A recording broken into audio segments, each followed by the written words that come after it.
Hello everyone. If you like what I'm doing here, please consider subscribing, liking, and commenting. It would really help the channel out quite a bit. Thank you very much. The CBS Radio Mystery Theater presents...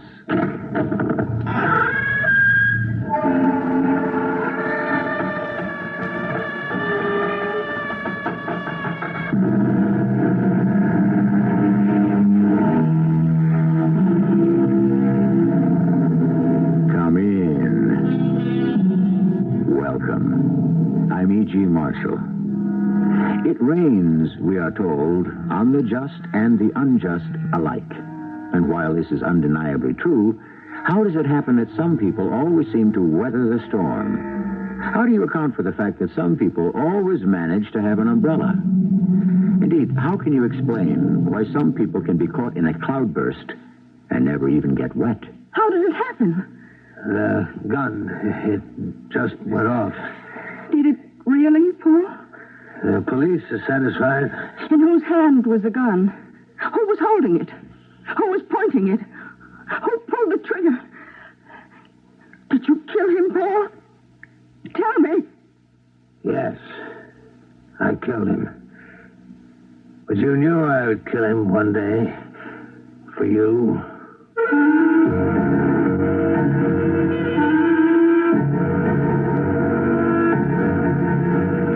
Our mystery drama, Side Effects, was written especially for the Mystery Theater by Sam Dan and stars Robert Dryden and Mandel Kramer. It is sponsored in part by True Value Hardware Stores. I'll be back shortly with Act One.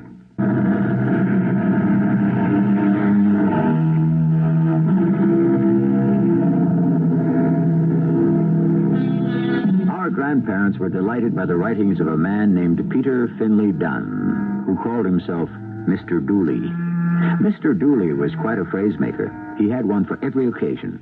For example, he described a fanatic as a man who does what he knows the Lord would do if only the Lord had the facts in the case.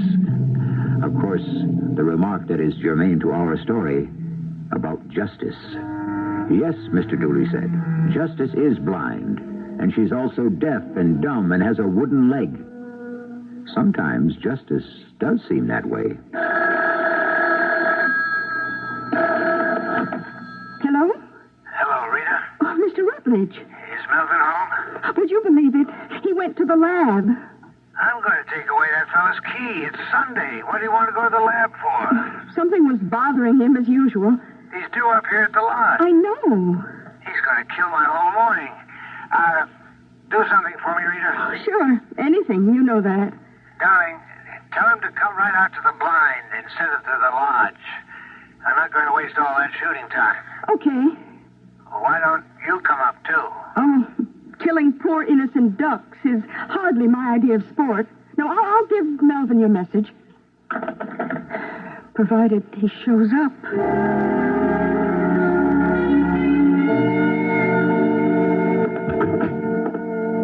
Melvin? You were supposed to be up to the lodge with Mr. Rutledge this morning. Melvin, what's wrong? No, I know all about it. Oh, why on earth did you go into the lab this morning? This is Sunday. I'll drive your car up. You didn't answer my question.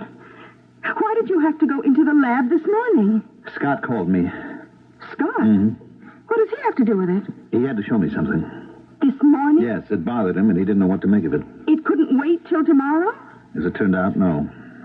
Oh, what was it? Something Paul should know about. Serious? Yes. Look, I don't know when I'll be home. Oh, why not? After Paul hears what I have to say to him, I think he'll want to go back to the lab with me. Darling, what is it? It's a problem. I understand it's a problem, but what about? I can't tell you, Rita. This is something that belongs to Paul, and he's entitled to know first. Now, I better get going. You look so nervous and upset. Well, I guess I am. Darling, maybe you shouldn't drive. Let me go with you. No. Paul won't want anyone else around. Melvin, you make this sound as if it's the end of the world.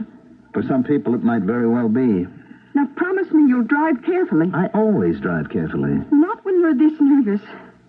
Promise? Please?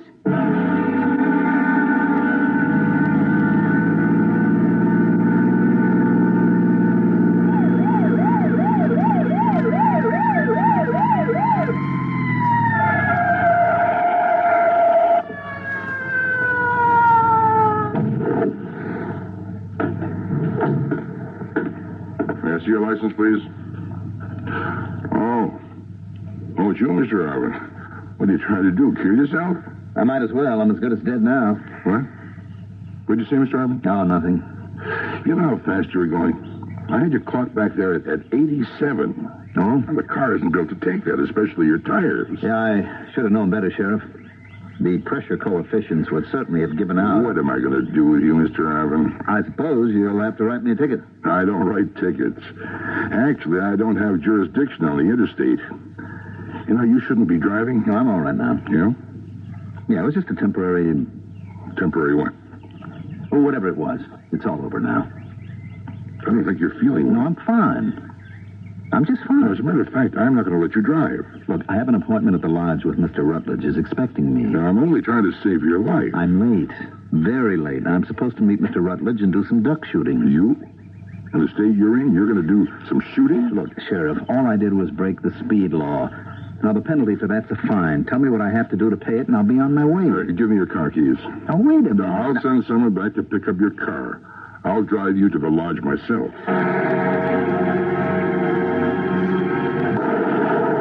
Oh, didn't lead him enough. What's that? Keep it quiet. Oh, Melvin, hop down in here and keep under cover. What kept you? I brought you the 16. You say the 12 hurts your shoulder. Paul. Hey, look up there. Now, if they'll only sweep around, I'll let you have the first shot. Besides, I almost got my limit now. Look at that bag. Paul. They sure kept Boulevard busy retrieving. Ah, it's a good dog. Look, Paul, I don't know how to say this. Pick up that gun. You can bag at least 3 of them. Well, what are you waiting for? Get ready. I don't want to get ready. I don't want to kill anything. I hate this stupid, vicious massacre of innocent creatures. This is too good to miss. 2 of them. Go get them, Boulevard. After them. So, you hate duck hunting. I hate all hunting. That's interesting. You pretended to like it just to please your boss. True? Yes, it's true. But now you don't have to pretend anymore. Now we got a winner. Now that Alderaan has taken off, now that you're going to be rich, you don't have to butter up the boss any longer. Is that it? Why did you come? You could have phoned and said no. Paul, we have to have a talk. On Sunday? I understand you actually went into the lab this morning. Is that true? Yes. What am I going to do with you, Melvin? You refuse to behave like a rich man. Are you going to be a little insecure chemist for the rest of your life? I'm not going to be rich, Paul. What do you mean you're not going to be rich? Do you know what your royalties in Alderaan will amount to? Paul, Alderaan has to be recalled. What do you mean? I'm still in a state of shock myself. Just tell me. It simply isn't ready.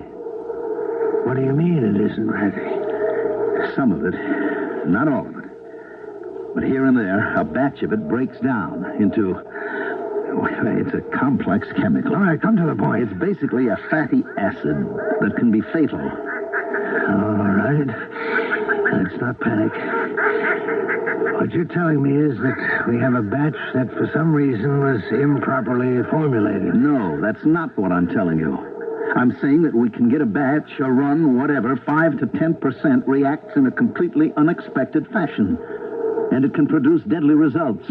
Now, look, Melvin, the government tested our product inside out. It passed with flying colors. It's okay. The doctors are screaming for it. It's been hailed on all sides as the antibiotic of the future. This morning I got a phone call from Jerry Scott. He was at the lab. Why? He's ambitious. He's conscientious. He was checking out some studies on the computer. He simply couldn't comprehend the readout, so he called me and I came over. Right out, I knew what it was. What was it? These were earliest Alderaan samples. You remember, Paul, we called it Proto-Alderaan when we started 5 years ago? Yeah, so? Well, I found faint traces of fatty acids then.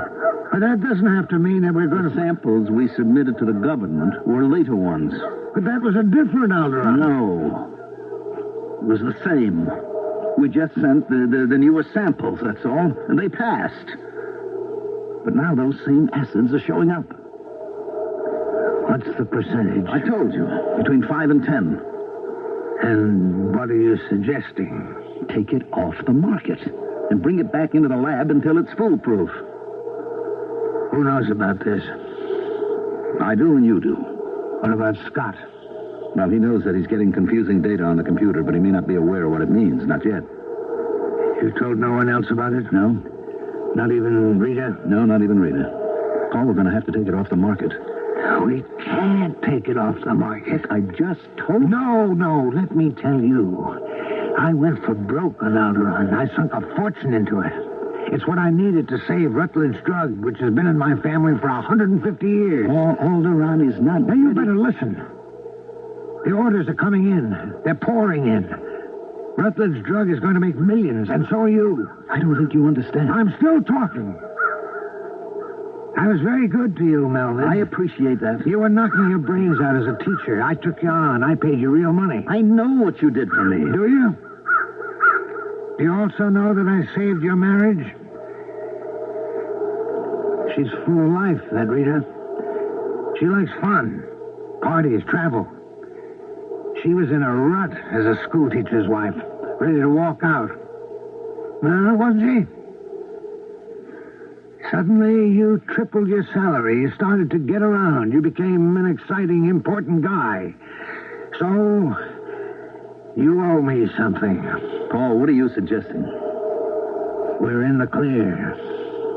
Didn't you hear what I told you? What did you tell me? That some old, unused samples may have a tendency, in rare cases, to produce a harmful acid? On account of you, I'm sneezing. Paul, are you saying that we continue to market Alderaan? We test out perfectly.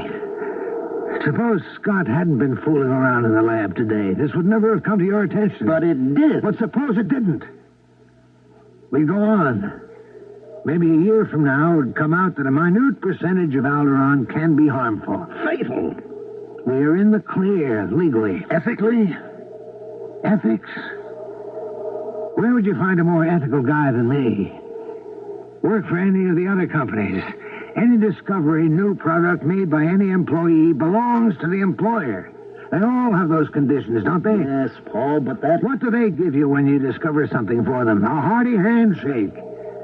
Me? What did I tell you right off?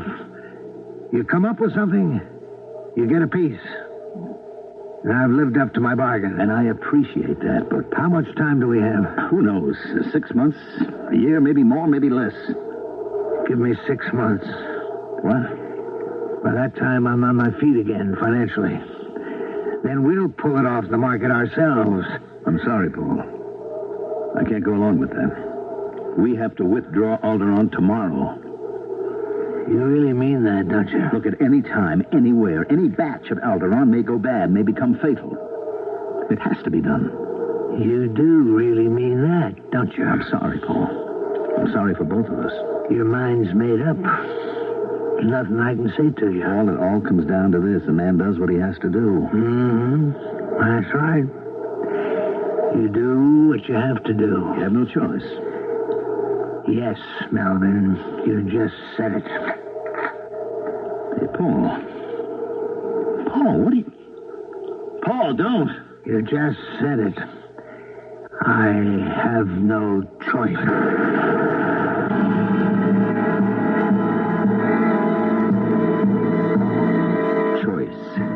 Life is a series of choices each of us is required to make. And each choice leads us inexorably to the next one. Inexorably and logically. Because once we choose the pathway, we follow it to the end, wherever it may lead us. I hope you choose to remain with us for the second act.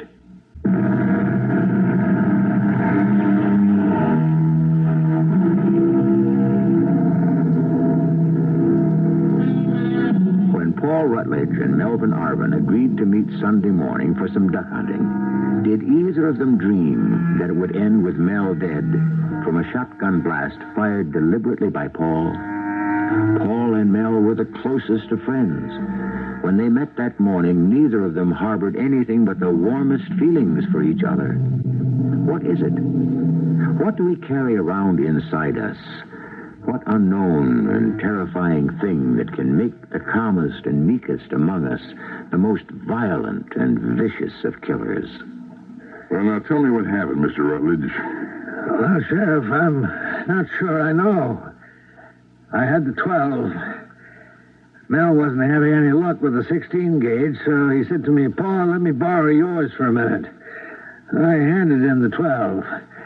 He reached for it, took it, and I guess he dropped it. He dropped it. I think he dropped it. It was just one of those things, you know. I handed him the gun and turned away so I could pick up the 16 gauge. I didn't see.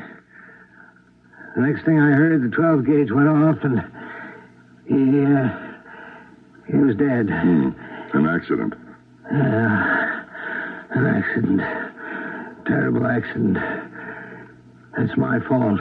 Your fault? Yes, Nick. He didn't care beans about duck hunting. He just came up to please me. If only I... listen, I just feel awful. Nick, I'd like to go upstairs and lie down. Is that be all right? Sure. Could I ask you just one question, Mr. Rutledge? Of course. Mr. Arvin, did he seem to act in any unusual manner? Unusual? I mean, did he seem nervous or upset or, bothered or something? No, I wouldn't think so. Well, I'll have to take the guns, as evidence. Oh, please do. I don't think I ever want to look at a gun again in my life.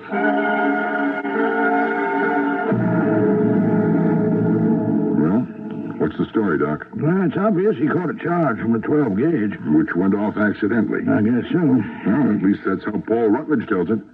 Now, you implying that isn't the way it happened? Well, I don't know what I'm implying, if anything. Yes, however... Yeah, however... Something just doesn't sit right. Like what? Like, well, for instance, he told me Mel Arvin asked for the 12 gauge because he wasn't having any luck with the 16. Yeah, so? So, here it is. Here, look at it. Smell it. You can see the 16 gauge hasn't been fired at all. So? Well, if he hadn't fired it, he hadn't missed anything. He couldn't have had bad luck. That would mean he didn't ask for the 12. From which we must conclude that Paul Rutledge is lying. Maybe. I asked Paul if Melvin had behaved in any unusual manner, if he seemed nervous or bothered, and Rutledge said no. Yes, well? Well, earlier I stopped Mel for speeding. He's doing close to 100. He seemed to be distraught. About what? I don't know. I stopped him on the interstate. I said, "What are you trying to do, kill yourself?" He said, "I might as well. I'm as good as dead now." He was in a very bad way, yet Rutledge said there didn't seem to be anything wrong with him. Yeah, maybe he'd recovered his composure by that time. After all, Paul was his employer. Mel might have felt that he had to maintain a certain front. Yeah, well, why should Mel have thought he was as good as dead? What did he mean by that? Yeah, sometimes people find themselves in moods, Yeah. Well, Doc, you're the coroner. Are you satisfied with the verdict of accidental death? Look, Nick, you're the sheriff. Can you bring me any evidence to the contrary?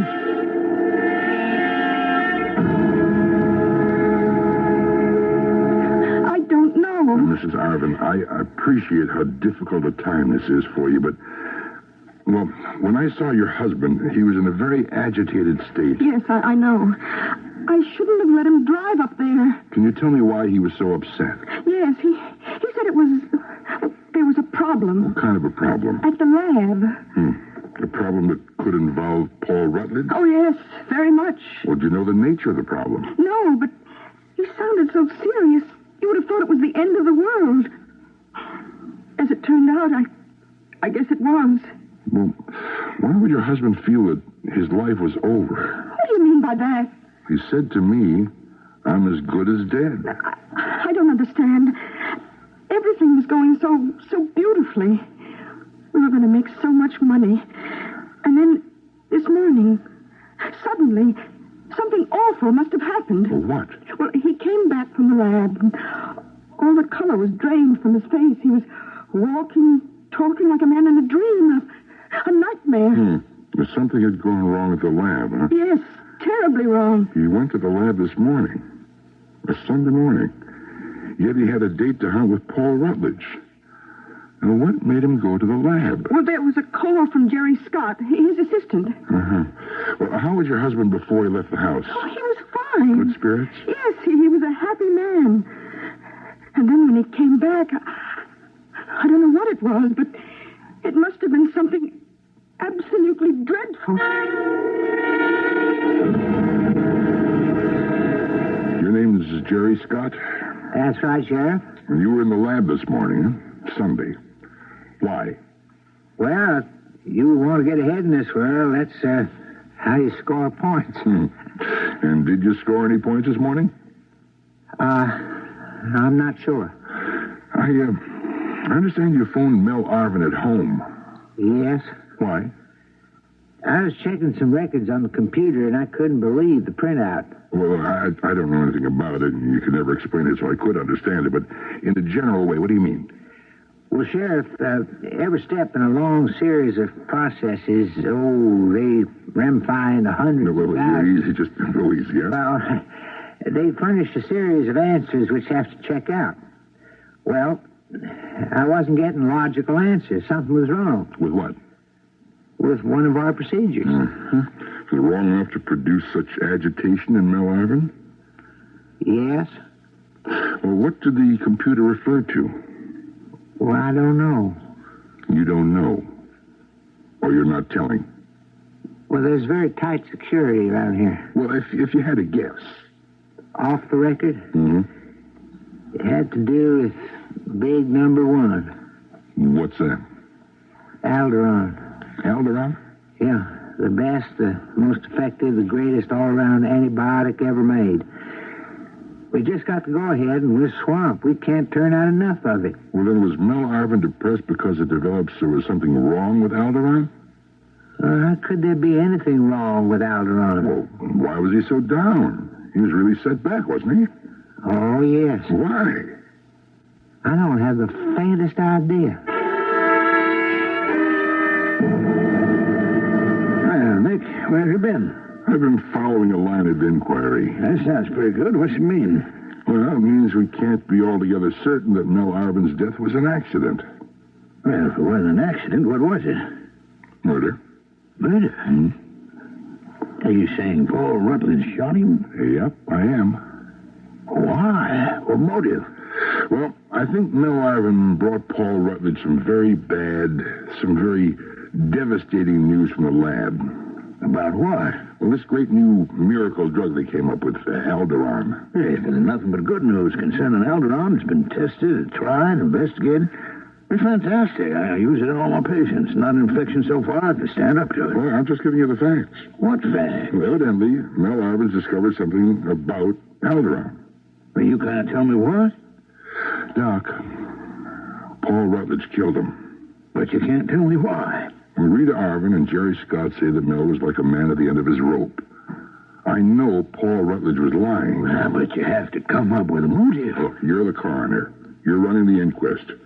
Call Mrs. Arvin and Jerry Scott. And then you'll get the whole sense of this thing.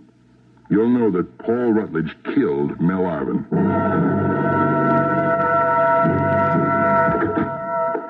Paul! Darling, I came as soon as I could. Oh, I don't know what's the matter with me. I can understand. It's a shocking thing, Rita. Suddenly, our problem is solved. He's out of the way. I haven't loved Mel in years. But why do I feel so terrible? Well, it's natural. He was a good person. Yes, Sensitive, kind, idealistic. he was a great man. I guess it's just guilt. We're human, Rita. We can't help ourselves. But, darling, we may have a problem. Why? Has anyone from the police, that is, been here? Well, yes, the sheriff. Nick Gorgas. What do you want to know? Things about poor Melvin's state of mind before he left for the lodge. What did you tell him? The truth. Yes? That Mel was highly upset, almost irrational. You'll probably be called at the coroner's inquest. Oh, will I have to be there? Yes, I'm sorry. You may have to testify. Oh, no, I couldn't do that. There's nothing to be afraid of. They're all local people. They all think very highly of me. But why should I have to testify? I don't know anything. Yes, you do. Oh, what do I know? That Mel was cheerful and full of good spirits when he left here. But he wasn't. He was, if you say so. Is that what I have to say? I'm afraid it is. But why? This has to appear as a casual one-in-a-million accident. Now, if it comes out that Melvin was upset, agitated, people might ask, why did I permit him to shoot with me? And once you get questioning started, you can never tell where it'll lead. Oh. Paul, I'm going to ask a question. How did Melvin die? The gun went off. I know. Technically, that's the truth. The gun went off. Well, then... But who was holding the gun when it went off? Who was pointing the gun when it went off? Rita.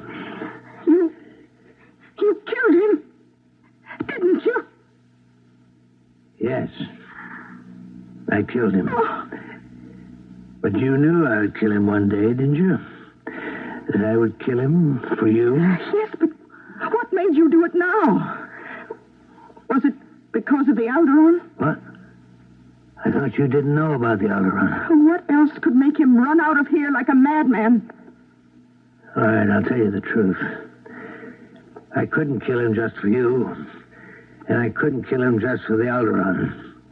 It needed both of you at the same time, in the same place. Now, listen. You must tell the jury that he was happy. He left directly for the lodge. He did not go to the lab at all. But Jerry Scott will tell you an entirely different story. Don't worry about it. They'll put Jerry on the stand. You'll be surprised, dear Rita, how cheaply you can buy the Jerry Scotts of this world. Of course, that's the way it goes. Money talks. Money talks louder than truth. Money talks and money commands.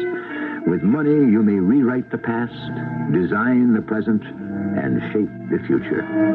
But not always. Sometimes when you think that money is the supreme ruler of the universe, something unexpected happens. Money is suddenly reduced to just some soft metal and fragile paper. Attend with us the third act.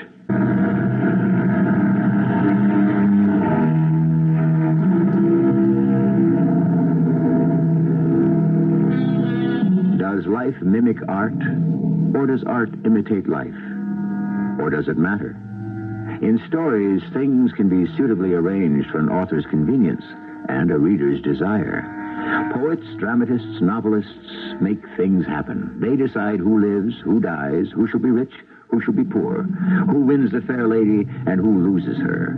And yet, what a writer can do with just a few words on paper, powerful, unscrupulous men may carry off in real life. Now, Mrs. Arvin, just what happened on Sunday morning? Sunday? Oh, yes. Well, my husband got up early. He had his appointment with Mr. Rutledge. They were going duck hunting on Mr. Rutledge's estate. Well, he had his breakfast and left the house, and that is the last That's all I know. Just a moment. You have something to say, Sheriff? May I ask the witness a question, Doc? Go right ahead. Mrs. Arvin, didn't your husband receive a telephone call? Oh, a call? Yes, from the lab. And didn't he go there? No, he didn't receive a call from the lab, and why would he go to the lab on Sunday? Mrs. Arvin, when I spoke to you, you told me that Jerry Scott had called him from the lab. I did? Yes, Mrs. Arvin. How could I say a thing like that? It simply isn't true. Doc, I'd like the court to call Mr. Jerry Scott. Miss Scott, you realize you're under oath? Oh, yes, sir. Yes, sir, indeed. All right, then. Now, where were you on Sunday? Where? Yes. Well, most of the morning in Culver Park. I go jogging every Sunday. Were you at the laboratory that morning? No. I mean, why? Why would I go there on a Sunday? kill the weekend. Mr. Scott, you remember that I spoke to you? Oh, yes, Sheriff, I do. I most certainly do. Do you remember you told me you'd gone to the lab? No, sir. I most certainly didn't. Well, you insist you didn't go into the laboratory and find something wrong that caused you to call Mel Arvin? Sheriff, I can't imagine where you'd get that idea. Mr. Rutledge, you claim Mel Arvin said he had no luck with the 16 gauge, and therefore he wanted to try your 12. Yes, Sheriff. Oh, excuse me, I caught a bad cold Sunday morning in the duck blind. I can't seem to shake it. But examination of the 16 gun just an hour after the death of Mr. Arvin proved it had not been recently fired. What Melvin actually said was, I never have any luck with a 16, and that's why he didn't even want to bother with it. Yeah. And you claim he didn't seem to be distressed in any way. No, he was quite relaxed and happy. He said nothing about having been to the lab. No, nothing at all. Nothing about problems with any of the products. No, not at all. Now, Sheriff, we seem to be going round and round with these witnesses. If you have got anything new to bring up, please do so. Otherwise, I shall have to ask the jury to leave and consider their verdict. Ladies and gentlemen of this coroner's jury, have you reached your verdict? We have, Your Honor. We find death was due to the accidental discharge of a firearm. Hi, Sheriff. Aye? What'll you have? What can I have? I'm on duty. How'd you like me yesterday? First time in my life I was ever on a jury. And foreman. I mean, four-person at that. Mary, wasn't there any doubt in anybody's mind? Doubt about what, Nick? Well, about anything. Nick, we've been friends a long time, so a word to the wise. Lay off. Lay off? Lay off what? People are starting to talk. They noticed it. You better explain. Were you actually out to get Paul Rutledge? Get him? It sure did look that way. Well, I believe I had... Well, I still have a duty to perform. Sure. But it seems you were trying to prove that Paul murdered Mel Arvin. He did. Nick. Look, I was the last one to see Mel Arvin alive, besides Paul. Mel was a wreck. Nick, listen to me. In a minute. I may be wrong about the motive. What motive? Well, I figured it had something to do with the laboratory. The way I doped it out, Mel uncovered something that could only mean a disaster. And maybe Paul had to kill him to keep it quiet. You're really going on, aren't you? And suddenly, as I saw the two of them in the courtroom... The two of whom? Paul and Rita Arvin... And what about Paul and Rita Arvin? Well, they're a pair. A combination. Come on, Nick. Mary, look. You're a woman. You're supposed to be alert to these things. You mean you look at Paul and Rita and you don't see anything there? Huh? Maybe that's why Paul killed him. Why do you keep saying Paul killed him? Because of Rita. He wanted Melvin out of the way. Okay. Now you hear me out. What you have is a lot of fancy speculation. I know I'm right. I've caught every one of these people in a lie. You don't have one shred of proof. Let me tell you what I heard Joe Soames say here last night at the bar. Joe Soames? Joe was saying, well, something like, Nick is too young to be sheriff. I'm 41 years old. He said that you're bored.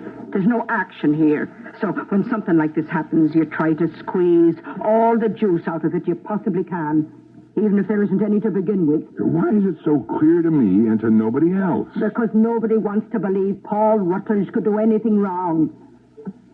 Nick, you weren't born here. You're an outsider. I've lived here 20 years. You're still a stranger. The Rutledges are original settlers here. The Rutledges were always millionaires, but they always loved this place. They always helped the folks hereabouts. Nobody went hungry if the Rutledges knew about it. Now, if some poor kid was smart, the Rutledges fixed it for him to go to college. And who do you think sent Doc to med school? Paul's father. I know. I'm aware of all that. And what about jobs? There's always a job at Rutledge Drug for anyone who's out of work. Look, I only know I have a duty to perform. Oh, people are blind when it comes to the faults of any Rutledge. Blind, deaf, and dumb. Well, what am I supposed to do? Even if you're right. Even if Paul Rutledge did, as the lawyers say, willfully and with malice aforethought, shoot and kill Melvin Arvin. Nobody here wants to know about it. Now, where are you going? Over to see Doc. What for? Well, he's an officer of the law. I hope I can get a straight answer from him.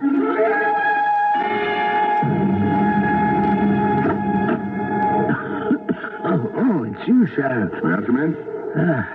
If you don't mind catching a cold, or worse. I don't know what this is. I can't shake it. I asked Doc to see me last night. He gave me a shot. If you ask me, I'm feeling worse. Well, I went over to see Doc. They told me that he'd be here. In a minute. He's on his way. Oh, excuse me. There I go. I'm sorry you're not feeling well. But I have to ask you a question. Did you kill Mel Arvin? That's some question. Can you answer it? No. You mean, no, you can't answer it, or no, you didn't kill him? We're alone here in the lodge, Mr. Rutledge. It's between you and me. Nobody could prove anything. Did you kill Mel Arvin? Given those as ground rules, the answer is yes. Why? There's no simple answer. There are many factors. What was one of those factors, Mrs. Arvin? You mean it's obvious? I thought we behaved more discreetly. That's true. You've been having an affair with Rita Arvin. You made it sound rather tawdry. Call it anything you like. It's true, isn't it? For the purposes of this discussion, yes. But you can't prove it. A man is having an affair with another man's wife. Her husband is found shot to death in the duck blind with the wife's lover. If the jury knew that, would they have decided on accidental death? But they didn't know it. All the facts can still come to light. How? Somewhere there has to be evidence. Of what sort? Well, someone can be found who saw you together. Waiters, waitresses, hotel room clerks. I dare, Dick. No such evidence exists. Now, something exists. And I'll find it. No, I don't think so. Let me tell you why. There's too much going against you. Now, look, I know how people here feel about you and the Rutledge name, the Rutledge legend. But facts can't be denied. You will only succeed in making yourself thoroughly unpopular. That's not important. Nobody gets away with murder. Don't be silly, Dick. People everywhere, every day, get away with murder. And worse. Especially people like me. You can't touch me, Dick. I have the position, the influence, the money to bury, to completely destroy whatever evidence could bring me to book. You'll destroy only yourself. Well, if that's how it has to be, I'll risk it. Look, I'm not a killer by nature. I was in a situation where I was overwhelmed. I did what I had to do. I know I'll never do anything like it again. And don't look for evidence, clues, leads, whatever, because nothing exists. You really believe that, huh? It's true. Look, I may be a fool, a sucker, naive, but I believe in justice. I believe you're going to pay for it. In the end, you're going to pay. Such a belief brings you comfort. Cling to it, by all means.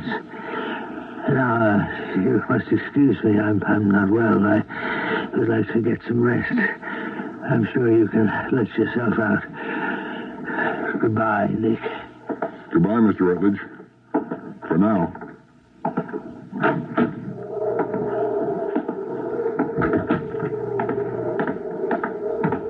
Hello, Nick. What are you doing Oh, here? Doc. I was just leaving. Nick, forget it, will you? There's nothing you can do. Besides, you could be wrong. No, I don't think I'm wrong. Look, it was the wrong time to bother him now. He's not feeling too good. What's the matter with him? Well, he picked up this bad respiratory infection. Why doesn't he answer the bell? Maybe he's asleep. No, he was just down here talking to me. Yes? Well, he knows I'm coming. Hey, Paul! Paul, you in there? Hey, door's locked. Oh, Nick, that window there's partly open. You think you could climb in and open the door for me? Okay. Hey, Doc. Yes, what is it, Nick? You better get inside fast. He's just lying here on the floor. Doc? Well, he's dead, Nick. I don't understand it. What happened? Just a minute or so ago, I won't know for sure till I do an autopsy, but I was here last night. He had a fever, and I said, well, let me give you a shot. And I did, and he fell asleep. He seemed to be relaxed and breathing much better. As a matter of fact, I said to myself, wow, that's sure some miracle drug. What is? What I gave him. His own medicine. Alderon.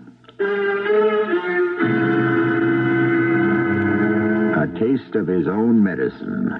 That, quicker than anything else, classically brings all the malefactors to book. So, as you see, in this case, justice was served simply and quickly and most appropriately. People don't always get away with murder. And I don't let you get away until I've told you something else, shortly.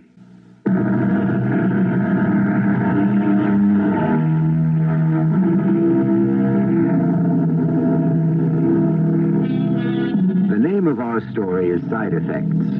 And what is a side effect? In medicine, quite simple.